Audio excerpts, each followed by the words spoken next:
We are going to discuss Chapter 4, What are the Reasons? Reasons being the third essential element of an argument. Some quick definitions to think about: that reasons are statements offered to support or to justify your conclusions. And some examples include personal beliefs, quotes, statistics, research, evidence, experiences, anecdotes, so on and so forth. There is a connection between reasons and an argument, and sometimes when we think of the word argument, we automatically think that there's a disagreement and that there's anger involved, and that's not always the case. An argument is a point of view, and we're trying to get somebody else to believe and to persuade them to think the way that we think. Some characteristics of arguments: they have a purpose, and that purpose is to persuade them. That usually results in an action. And the quality matters, and not all arguments are objective or well thought out. Don't believe every argument that you hear, but we also have to have an open mind to allow ourselves to listen to that other point of view, to be persuaded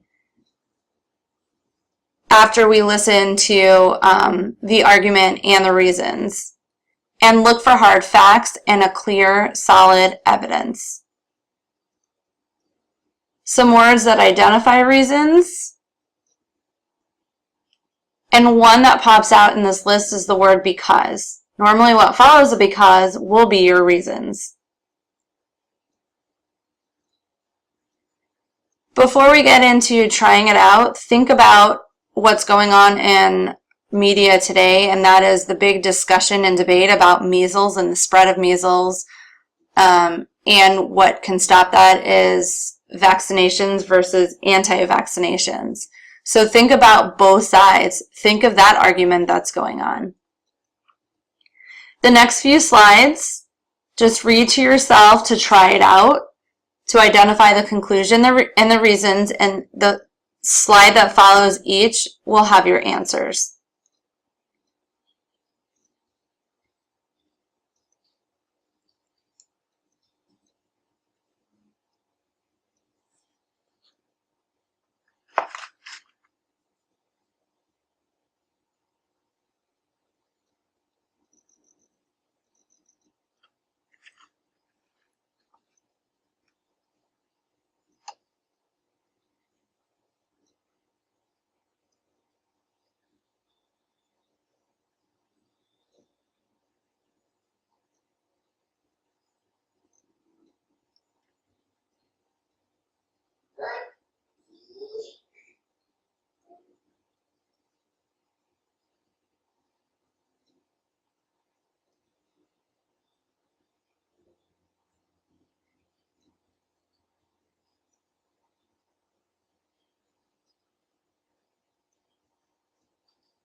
Some things to think about as we recap on Chapter 4.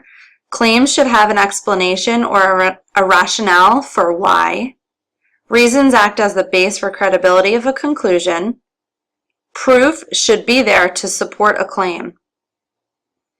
Identify reasons, and this helps us keep an open mind to different views.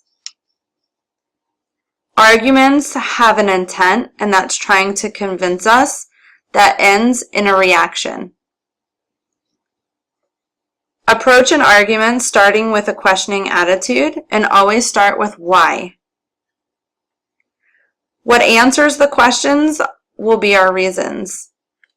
Find the conclusion, highlight it, ask yourself why. Key words that tell us the reasons usually follow because. There are two different types of reasons: descriptive and prescriptive. Statements show evidence and answer to why. Keep reasons and conclusions organized. And think of the formula reasons plus conclusion equals an argument.